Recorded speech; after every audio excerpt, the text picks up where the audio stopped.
Pompadour, og jeg gik i Rigsingskole før, og jeg flyttede hertil for at lære noget. Og jeg lærer rigtig meget her på skolen, og jeg elsker den her skole, den er rigtig god i. Og jeg har fået nogle gode venner og veninder at lege sammen med og hygge mig med dem. Og går det altid op? Nej. Så det er lidt ligesom en kabale, ikke? Ja. Nogle gange lykkes tingene for hinanden, andre gange gør det ikke. Ja. Ja, min yndlingsfag det er dansk, så Hvorfor det?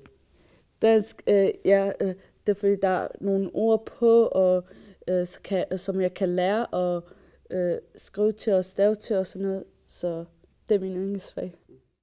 Hvordan tror du, Carla ser ud? Hun har sådan noget lysebrunt hår. Og I dansk laver vi Carlas kabale, den hører vi, og måske skal vi også se filmen, måske skal jeg se filmen, så jeg kan se, hvordan Carla ser ud. Men I hører næste kapitel, og så skal I jo svare på nogle af spørgsmålene, når I skal lave en collage færdig også omkring Carlas kabale. Ja. Godt. I hører videre så. Kommer jeg tilbage til jer.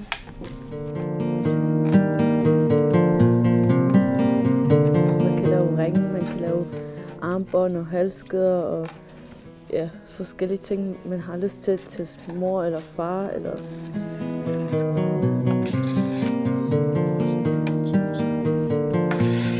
jeg er i gang med at lave en halskæde, en hjertehalskæde. Og det kan jeg give til min mor eller min storesøster eller min søster. Se, fint aftryk, vi fik lavet. Hvad skal vi så lave nu? Når jeg skal brænde, så skal jeg lægge sådan noget, hvad nu det hedder, sand.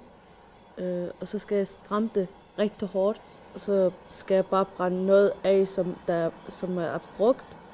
Og så skal jeg bare lægge det ind i, så skal vi lægge dem sammen, og så sætte det på. Og så bliver det til et hjerte.